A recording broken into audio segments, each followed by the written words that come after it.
বিসমিল্লাহির রহমানির রহিম। আসসালামু আলাইকুম। কেমন আছেন আমার প্রিয় ভাইয়ারা আপুরা? তো চলে আসলাম আজকে নতুন আর একটা রেসিপি নিয়ে।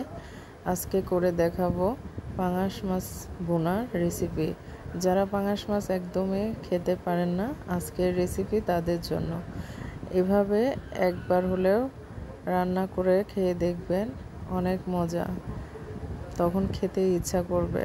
তো চলুন আজকের মূল ভিডিওটা দেখে নেই। তো এখানে প্রথমে আমি কড়াইটা গরম করে তেল গরম করে নিয়েছি, আর এখানে আমি সব মশলা দিয়ে দিলাম। এখানে আছে রসুন বাটা, পেঁয়াজ বাটা, আদা বাটা, ধনিয়া গুঁড়া, জিরে গুঁড়া, হলুদ গুঁড়া, মরিচ গুঁড়া, সামান্য পরিমাণ মতো লবণ। তো এটা আমি একসঙ্গে খুব ভালো করে কষিয়ে নেব, মশলাটা যাতে অনেক সুন্দরভাবে কষানো হয়ে যায়। তো দেখুন এখানে কষাতে কষাতে কালারটা চেঞ্জ হয়ে এসছে। তো অবশ্যই সবাই একবার হলেও ট্রাই করবেন, যারা পাঙাশ মাছ একদমই পছন্দ করেন না, খেতে চান না, তো এইভাবে একবার হলেও রান্না করে খেয়ে দেখবেন। অসম্ভব মজার হয় এই পাঙাশ মাছের রেসিপিটা। তো এখানে আমার মশলাটা কষানো হয়ে গেছে, এখানে আমি মাছটা দিয়ে দিব। এখানে অনেক বড় মাছ ছিল, তো আমার ছেলে মেয়ে আবার বড় মাছ মানে এইভাবে খেতেই বেশি পছন্দ করে, এই জন্য আমি বেশিরভাগই মাছটা কেটে ছোট করে নেই। তো এই পরিমাণে কেউ চাইলে আমানও রান্না করতে পারে, মানে পিস পিস হিসাবে, কিন্তু আমি এখানে পিসগুলো ছোট করেছি। এইটা এভাবে ভুনা করলে অনেক মজা হয়। তো সবাই আমার পুরো ভিডিওটা দেখেন, কেমন লেগেছে অবশ্যই কমেন্ট করবেন। আর ভিডিওটা দেখতে দেখতে আর একটা কথা বলি, তো যারা আমার চ্যানেলটাকে সাবস্ক্রাইব করেছেন তাদেরকে অসংখ্য অসংখ্য ধন্যবাদ। আর যারা এখনও আমার চ্যানেলটাকে সাবস্ক্রাইব করেনি, প্লিজ সবাই আমার চ্যানেলটাকে সাবস্ক্রাইব করে আমার পাশে থাকবেন, আমার ভিডিওগুলো দেখবেন, কেমন লেগেছে অবশ্যই কমেন্ট করবেন। তো এখন আমি কষাচ্ছি ভালোভাবে। দেখুন আমার মানে মাছের কালারটা অনেক চেঞ্জ হয়ে আসছে। তো এইভাবে আরেকটু আমি ভালো করে কষিয়ে নেব।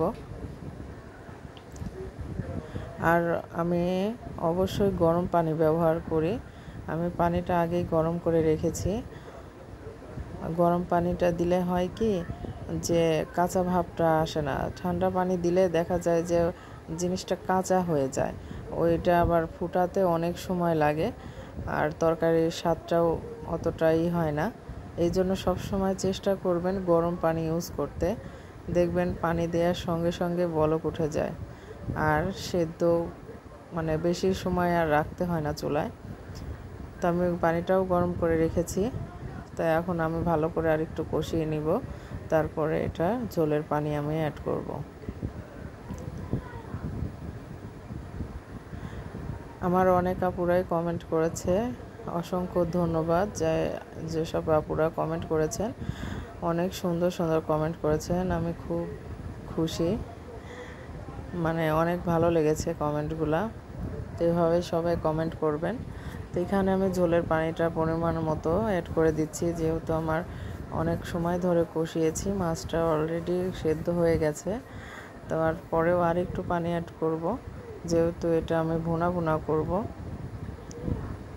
আর একটু পানি দিয়ে তারপরে আমি এটা ঢাকা দিয়ে দিব।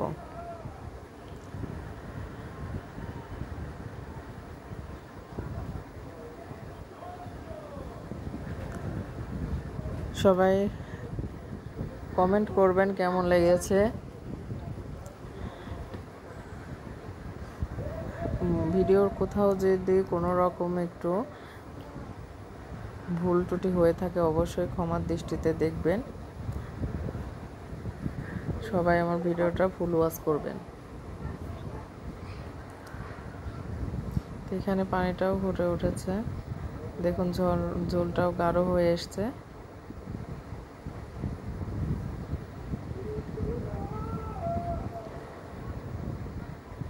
এইভাবে আরেকটু আমি ঝোলটা ফুটিয়ে যখন আরেকটু গাঢ় হয়ে আসবে, তখন আমি এইখানে দিয়ে দিচ্ছি জিরে গুঁড়া, ভাজা জিরের গুঁড়াটা আমি দিয়ে দিব এখানে। তার একটু ঝোলটা কমে আসুক। ও এখানে আরেকটা মানে আমি অ্যাড করব, ওটা গরম মশলার গুঁড়া। পাঙাশ মাছে গরম মশলার গুঁড়াটা দিলে অনেক ভালো লাগে টেস্ট। তো এখানে দেখেন আমার ঝোলটাও শুকিয়ে আসছে। এখানে আমি দিয়ে দিচ্ছি ভাজা জিরের গুঁড়া আর সামান্য পরিমাণের গরম মশলা গুঁড়া দিয়ে আমি এটা নাড়ব না, এটা ঢেকে দিয়ে কিছুক্ষণ রাখবো 2-3 মিনিট। 2-3 মিনিট পরে ফিরে আসছি।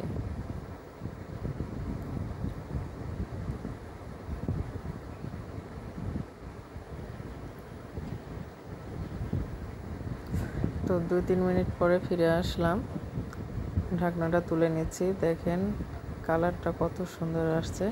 এভাবে অবশ্যই যারা পাঙাশ মাছ খেতে পছন্দ করেন না, অবশ্যই একবার হলেও এভাবে রান্না করে খেয়ে দেখবেন, তখন আর ছাড়তে ইচ্ছা করবে না, খেতে ইচ্ছা করবে শুধু। তো এইভাবেই দেখবেন। এখন আমি সার্ভ করে আপনাদেরকে দেখাচ্ছি।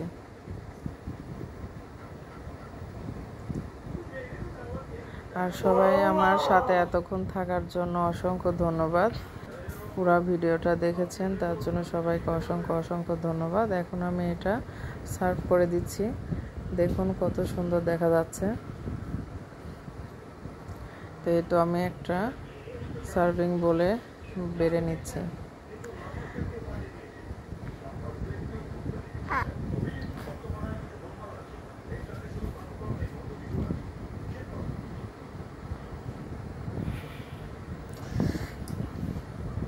দেখুন এখানে আমি সব বেড়ে নিয়েছি। কেমন লেগেছে অবশ্যই ভিডিওটা শেষ পর্যন্ত দেখবেন, আর কেমন লেগেছে কমেন্ট করবেন সবাই। আর ভালো লাগলে অবশ্যই একটা লাইক শেয়ার করে দিবেন। তো সবাই পাশে ছিলেন, পাশে থাকবেন। সবাইকে বিদায় জানিয়ে আজকের মতো এখানে আল্লাহ হাফেজ। Thank you for watching my video.